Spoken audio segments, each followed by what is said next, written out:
DMZ. I've been playing this dumpster fire for a while now, and I wanted to go over what could actually make this mode better. Because when it first came out, I'm not gonna lie, I kind of enjoyed it. But now seeing the mess that Activision has abandoned in the dust, leaving it as an absolute metropolis for cheaters and Warzone sweats, has got me wondering what this mode would be like if it was actually good. I feel like the mode could have been great if they actually put effort and design into it, but as Warzone was and still is their money-making machine, it makes logical sense why they would leave this mode behind. So what could take DMZ from a cool, ambitious idea to a truly great immersive experience? When Call of Duty first introduced DMZ, it was an ambitious step toward profiting off of the tactical FPS experience, blending tactical PvPvE gameplay. Unfortunately, DMZ has struggled to live up to that potential, and while the idea behind it is solid, there are several issues that need addressing. From progression and rewards to gameplay mechanics, AI, and player interaction, the mode falls short in several key areas. In the beginning, players were focused on learning the mode, going after objectives, teaming up, and extracting with supplies.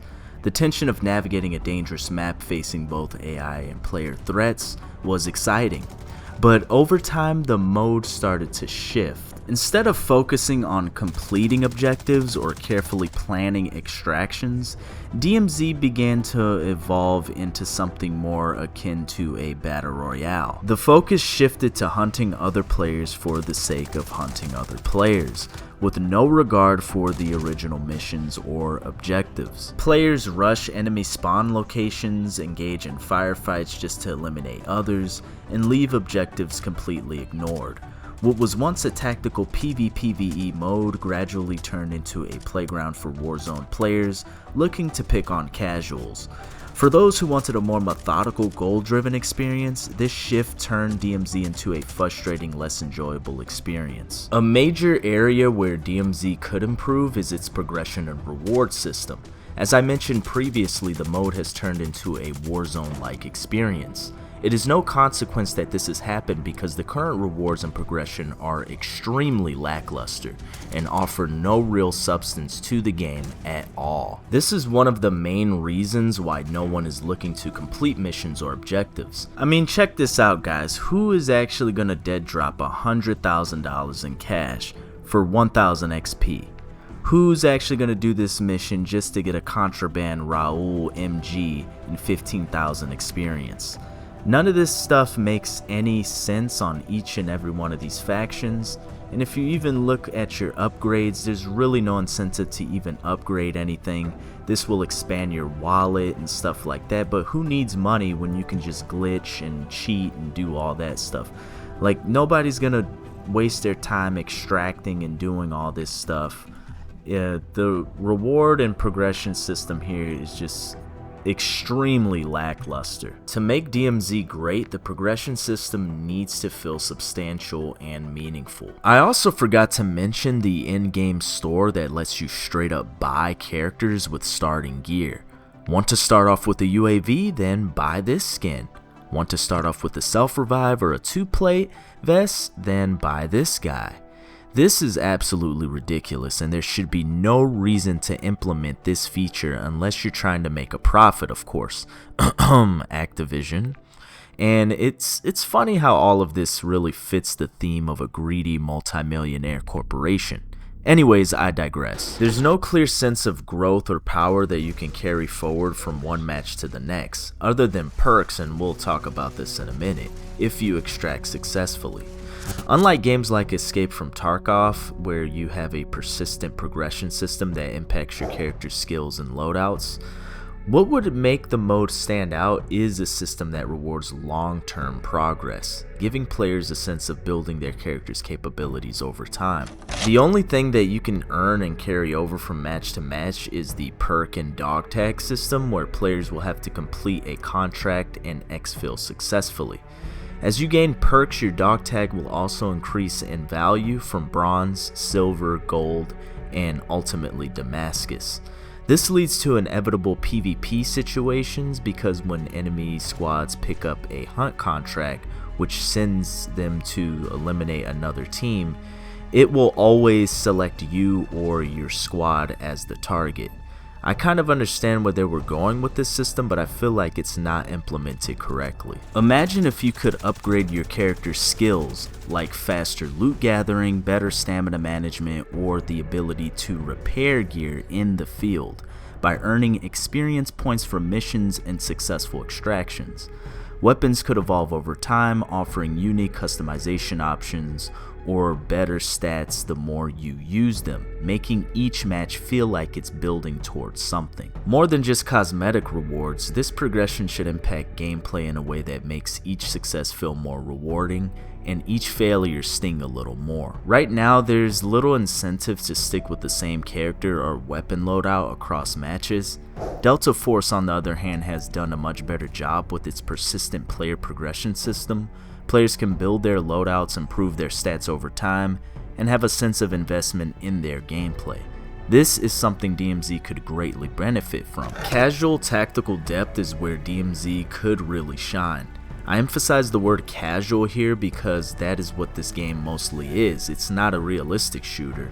It's a game where you can go in, build a loadout with whatever weapon you want from your insured slot, and jump right in. It's far more lenient than, let's say, Escape from Tarkov or even Delta Force, which is actually pretty cool if they implement this feature correctly. One of the key features that DMZ could improve on is the emphasis on planning your extraction and choosing when and how to fight, rather than just rushing into combat. We could see things like environmental hazards, storms, random firefights between AI factions, or even sabotaged extraction points that force you to make split-second decisions.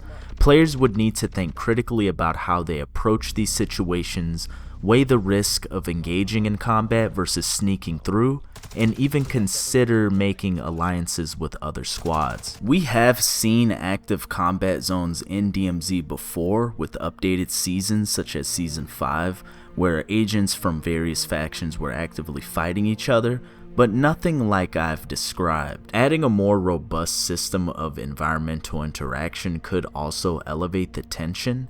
Imagine if there were areas with certain resources like a safe house with medical supplies, or a tech workshop to upgrade gear, that were marked on the map but came with a significant risk. Maybe the zone is heavily occupied by AI enemies or becomes a hotspot for player conflict. These types of choices could drive more interesting dynamics and elevate the overall tactical gameplay. We do have zones like this in DMZ, for instance the weapons case or the radiation zone in Al Mazrah, but again, the rewards from these enemies are not worth it. Another significant issue with DMZ is its AI. Currently, the AI enemies in DMZ are functional, but they lack the depth and dynamism that would make them feel like a real threat. They often feel like simple ants that are constantly respawning just to annoy you, charging at players and engaging in predictable patterns. This makes combat feel repetitive and reduces the tension that could come from a more intelligent and reactive enemy. What DMZ needs is an AI system that feels more alive and unpredictable. Imagine if the AI were able to communicate with each other, flank players, and adapt to player behavior instead of simply running toward the player and shooting. The AI could take cover, set traps, or coordinate attacks with kill streaks. This would elevate the tactical nature of the game and make each encounter with AI feel fresh and challenging. In Delta Force, AI behavior is more sophisticated. Enemies respond to players' actions, making the world feel more reactive. AI units in Delta Force will actively hunt players down, set ambushes, and use the terrain to their advantage. These kinds of tactics would make DMZ much more engaging, especially in high pressure moments when you're trying to extract. One of the aspects that can make DMZ great is making player interaction more meaningful. Right now, interactions between players often boil down to combat, but there's potential for more social depth. The option to engage in non-combat activities such as teaming up, trading, or even sharing information could foster more organic player-driven narratives. On top of this, integrating small storytelling elements within each match would make the world feel richer. Dynamic side missions like helping NPC factions or recovering valuable intel could provide context for the environment. Throw in audio logs or environmental storytelling where players uncover the backstory of the area they're exploring, and you've got a DMZ experience that feels more immersive and alive. While DMZ may have been left in a rough state, there are rumors and leaks suggesting that it might not be gone for good. Some reports indicate that Call of Duty could be bringing back DMZ in 2026, potentially with a more refined and polished experience. Of course, these are just rumors for now and nothing is confirmed, but if DMZ does make a comeback, it could be an opportunity to create the hardcore tactical extraction mode that fans were hoping for from the start. So what do you guys think about DMZ? What would you add to make it better? And are you guys even enjoying it? Do you guys play it? Just let me know in the comments, and I'll see you guys on the next one. Peace.